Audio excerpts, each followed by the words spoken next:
नमस्कार साथियों, आप सभी का आपके अपने यूट्यूब चैनल करंट बाय विनय में स्वागत है। तो दोस्तों, जैसा कि आपको दिख रहा होगा, आज हम लोग इस वीडियो के माध्यम से जो 1 महीने बाद ईओ का एग्ज़ाम होने वाला है और सूचना सहायक वगैरह जो सारे एग्ज़ाम है आरएएस, एसआई, उनमें खेल खिलाड़ी और पुरस्कार से एक प्रश्न निश्चित रूप से पूछा ही जाता है। तो आज हम लोग इस वीडियो में खेल खिलाड़ी और पुरस्कार से संबंधित राजस्थान करंट अफेयर्स के जो भी महत्वपूर्ण प्रश्न है उन सभी का डिस्कस करेंगे। तो आज हम लोग नोट्स के माध्यम से इस पूरे टॉपिक को कंप्लीट करेंगे। तो शुरू करते हैं आज की क्लास। और आप सभी से निवेदन है कि जो भी नए साथी इस वीडियो पर इस चैनल पर पहली बार विजिट कर रहे हैं तो वो सभी इस चैनल को सब्सक्राइब कर लेवे और इस वीडियो को शेयर करें। तो शुरू करते हैं आज की क्लास। देखिए, आज हम लोग नोट्स के माध्यम से अध्ययन कर रहे हैं ओलंपिक और पैरा ओलंपिक, जैसा कि ऊपर लिखा हुआ है। तो देखिए, ओलंपिक और पैरा ओलंपिक में क्या फ़र्क है। ओलंपिक वो होते हैं जिसमें जो पूरे तरह से स्वस्थ व्यक्ति जो होता है वो जिस खेल में भाग लेता है स्वस्थ व्यक्ति, तो वहाँ जो होते हैं वो ओलंपिक होते हैं। और जो दिव्यांग श्रेणी के जो लोग होते हैं उनके लिए होता है पैरा ओलंपिक। तो ये इनमें फ़र्क है। अब हम बात करते हैं कि 3 तरह के पदक होते हैं। स्वर्ण पदक होते हैं, एक होते हैं रजत पदक और एक होता है कांस्य पदक। ठीक है, तो स्वर्ण जो है वो किसको मिला है, रजत किसको मिला है और कांस्य किसको मिला है, यहाँ से प्रश्न पूछा जाता है। ठीक है, तो हम शुरू करते हैं कि देखिए, सबसे पहले स्वर्ण पदक 2004 में एथेंस में जो ओलंपिक हुआ था पैरा ओलंपिक, उसमें देवेंद्र झाझड़िया को मिला। ठीक है, तो देवेंद्र झाझड़िया, ध्यान रखना, पैरा ओलंपिक के खिलाड़ी है। जहाँ भी देवेंद्र झाझड़िया नाम आए तो ये पैरा ओलंपिक है, न कि ओलंपिक के। तो देखिए, इन्होंने 2 बार अभी इन्होंने 2 बार स्वर्ण पदक जीता है। देवेंद्र झाझड़िया ने एक तो 2004 में जीता था एथेंस में जो हुआ था वहाँ पर, और फिर जीता 2016 में इन्होंने जो रियो में जो हुआ था वहाँ पर इन्होंने स्वर्ण पदक जीता। अब बात करते हैं हम लोग 2020 में जो टोक्यो में पैरा ओलंपिक हुआ था, वहाँ पर जयपुर की जो निशानेबाज है अवनी लेखरा, उन्होंने क्या जीता, आपके स्वर्ण पदक जीता। तो ये अवनी लेखरा तो इतने इम्पोर्टेंट है कि यहाँ से प्रश्न पूछा ही जाता है, तो इनके बारे में आपको पूरा ध्यान रखना है। तो अवनी लेखरा ने स्वर्ण पदक कब जीता, 2020 में टोक्यो में जो हुआ था पैरा ओलंपिक, वहाँ पर। फिर आता है 2020 में ही कृष्णा नागर, इनका खेल है कृष्णा नागर का बैडमिंटन, और ये अवनी लेखरा जो है वो निशानेबाज है। तो देखिए, 2020 में कृष्णा नागर जो थे उन्होंने बैडमिंटन में क्या जीता, स्वर्ण। तो अभी पहली बात तो हाल ये 2020 वाले जो हुए इनका ध्यान रखना है आपको। ठीक है, 2020 में जो हुआ था उसमें किसने जीता स्वर्ण, एक तो अवनी लेखरा और कृष्णा नागर ने। फिर आगे आता है रजत पदक। तो रजत पदक देखिए 2004 में जीता था, एथेंस में जो हुआ था, वहाँ पर राज्यवर्धन सिंह राठौड़, अभी राजस्थान के जो खेल मंत्री भी ये पद पर है। तो देखिए, राज्यवर्धन सिंह राठौड़ जो है इन्होंने क्या जीता, रजत, सिल्वर जीता था।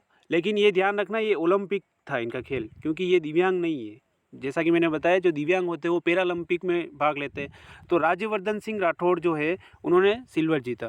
तो आप इस तरीके से इसको याद कर सकते हो कि अभी तक अपने यहाँ पर राजस्थान से जो खिलाड़ी गए हैं ओलंपिक और पैरा ओलंपिक में, तो ओलंपिक में सबसे बड़ा पदक अभी तक किसने जीता है, राज्यवर्धन सिंह राठौड़ ने, क्योंकि इन्होंने रजत जीता है। स्वर्ण अभी तक किसी ने हासिल नहीं किया है। स्वर्ण जो प्राप्त किया है, ये जो सब आपको ऊपर नाम दे रखे ये वाले, ये सब पैरा ओलंपिक में है। तो ठीक है, और 2020 का जो अभी हुआ था, अब वापस यहाँ पे देखिए रजत जीता देवेंद्र ने। तो देवेंद्र झाझड़िया वापस नाम आया। देवेंद्र झाझड़िया नाम आते ही आपका ध्यान कहाँ जाना चाहिए, पैरा ओलंपिक पर। तो देवेंद्र झाझड़िया जो है इन्होंने क्या जीता, 2020 में सिल्वर जीता। अब आता है कांस्य पदक। देखिए, कांस्य पदक किसने जीता, तो 50 मीटर में, ये ध्यान को दूरी भी 50 मीटर में 2020 में अवनी लेखरा ने जीता। क्या जीता, अवनी लेखरा ने कांस्य पदक। तो अवनी लेखरा जैसे ही नाम आया, अब 2020 में जो अभी हाल ही में हुए थे पैरा ओलंपिक, उसमें अवनी लेखरा ने एक तो आपकी क्या जीता, स्वर्ण जीता था, जैसा मैंने ऊपर बताया, और एक कांस्य भी जीता है। तो स्वर्ण जो जीता था उसमें दूरी थी 10 मीटर, ऊपर मैंने बताया नहीं, ध्यान रखनी है आपको। और ये कांस्य जो जीता इसमें दूरी है 50 मीटर। ठीक है, तो 2020 में अवनी लेखरा ने जीता कांस्य पदक, और इनकी कैटेगरी ध्यान रखना SH46, क्या याद रखनी है, SH46।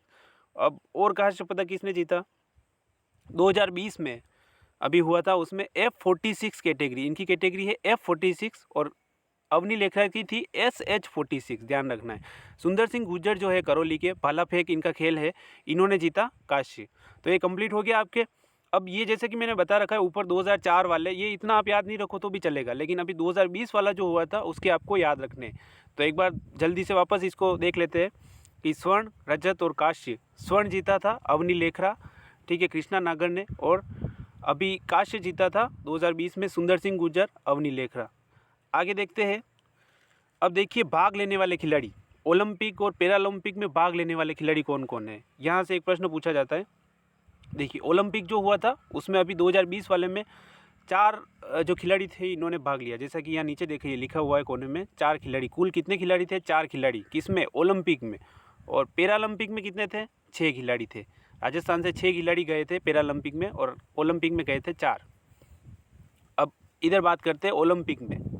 ओलंपिक में भाग लेने वाले कौन कौन है? अपूर्वी चंदेला, ठीक है, दिव्यांश पवार, फिर है अर्जुन जाट, और फिर है भावना जाट। ये 4 खिलाड़ी है।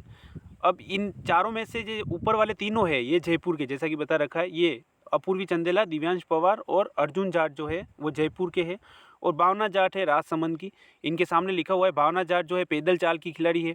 ये देखिए इस वीडियो में ये जो नोट्स में लिखा है ना, ये तो आपको मतलब रटने हैं, क्योंकि ये वही जो सारे इंपॉर्टेंट है वही निकाल के यहाँ पे लिखे हुए हैं, ठीक है। फालतू की चीज़ यहाँ बिल्कुल भी नहीं है, एक भी मतलब पॉइंट फालतू का नहीं है, ये तो आपको 100% याद करनी है। तो भावना जाट जो है वो खिलाड़ी खेल दे रखा है, पैदल चाल है 20 किलोमीटर, इसका जो दूरी है वो 20 किलोमीटर पैदल चाल में भावना जाट है। अब वापस ऊपर आते, अपूर्वी चंदेला जो है वो 10 मीटर राइफल की खिलाड़ी है, दिव्यांश पवार 10 मीटर राइफल, और अर्जुन जाट जो है वो नौकायन के, ठीक है। अब इधर आते हैं, देखिए पैरालंपिक। पैरालंपिक में भाग लेने वाले खिलाड़ी है 6। इसमें देखिए 6 कौन कौन है आपको पूरे याद रखने। एक तो है अवनी लेखरा, एक है कृष्णा नागर बैडमिंटन वाले, और एक है देवेंद्र झाझड़िया, सुंदर सिंह गुर्जर और संदीप चौधरी, और है श्याम सुंदर स्वामी। ये 6 खिलाड़ी आपको पूरे याद रखने हैं। अब देखिए इनका वापस पैरालंपिक में भाग लेने वाले जो 6 खिलाड़ी है इनकी शुरुआत करते हैं। अवनी लेखरा के बारे में देखते हैं। अवनी लेखरा जो है वो जयपुर की रहने वाली है और निशानेबाज है। कृष्णा नागर भी जयपुर के हैं, बैडमिंटन की खिलाड़ी है। और देवेंद्र झाझड़िया चूरू के हैं, भाला फेंक। इनका याद रखना है, देवेंद्र झाझड़िया कहाँ के? चूरू के। सुंदर सिंह गुर्जर करौली के हैं, ये भी भाला फेंक। संदीप चौधरी झुंझुनू के हैं और ये भी भाला फेंक। और श्याम सुंदर स्वामी जो है वो बीकानेर के हैं और तीरंदाज है, ठीक है दोस्तों। तो इसका आप स्क्रीनशॉट ले सकते हो और आप इसको याद करना। और लास्ट स्लाइड है आपके, यहाँ से देखिए कैटेगरी, आपको एक प्रश्न कैटेगरी का पूछा जाता है, आजकल कैटेगरी ज़्यादा पूछ रहे हैं, तो देखिए आप इस तरीके से याद कर सकते हो। मैंने यहाँ कैटेगरी को पूरा एक अलग दे दिया, ना कि खिलाड़ी के सामने ही लिखा। खिलाड़ी के सामने लिखिए तो कंफ्यूज होता है, तो जहाँ कंफ्यूजन हो वहाँ आपको क्या करना है, सबको एक साथ लिख देना है और वहाँ से याद कर लेना है। तो देखिए कैटेगरी देखते हैं। सबसे पहले SH1 कैटेगरी किसकी है? तो अवनी लेखरा की। किसकी है? अवनी लेखरा की। स्वर्ण पदक जो जीता था पैरालंपिक में, 10 मीटर दूरी थी, वहाँ पर इनकी कैटेगरी कौन सी थी? SH1। SH46 कैटेगरी कहाँ थी? किसकी थी? SH46 अवनी लेखरा की। कांस्य पदक जीता था पैरालंपिक में, उस टाइम इनकी क्या थी? SH46 कैटेगरी और 50 मीटर दूरी थी। और फ्रांस में जो अवनी की दोनों में कैटेगरी SH1। अभी फ्रांस में जो एक खेल हुआ था, ये हुआ था जिसमें इसकी कैटेगरी थी SH1, और कृष्णा नागर जो है वो पैरालंपिक में इसकी थी SH6 कैटेगरी। तो कैटेगरी ध्यान रखना, ठीक है। मैं वापस बता देता हूँ आपको कि यहाँ पर SH1 कैटेगरी आती है एक, और एक आती है SH46, ठीक है। और एक जो मैंने पहले बताई थी F46, वो सुंदर सिंह गुर्जर की थी। तो दोस्तों इस 10 मिनट के वीडियो के माध्यम से हम लोगों ने राजस्थान के खेल खिलाड़ी से जो प्रश्न पूछे जाते हैं वहाँ से निश्चित रूप से आपके यहाँ से एक प्रश्न पूछा ही जाएगा, और इस शॉर्ट वीडियो के माध्यम से हम लोगों ने खेल खिलाड़ी को कंप्लीट कर लिया। तो दोस्तों चैनल से जुड़े रहना, और सभी से निवेदन है कि इस वीडियो को अधिक से अधिक शेयर करना। Thank you very much. Wish you all the best.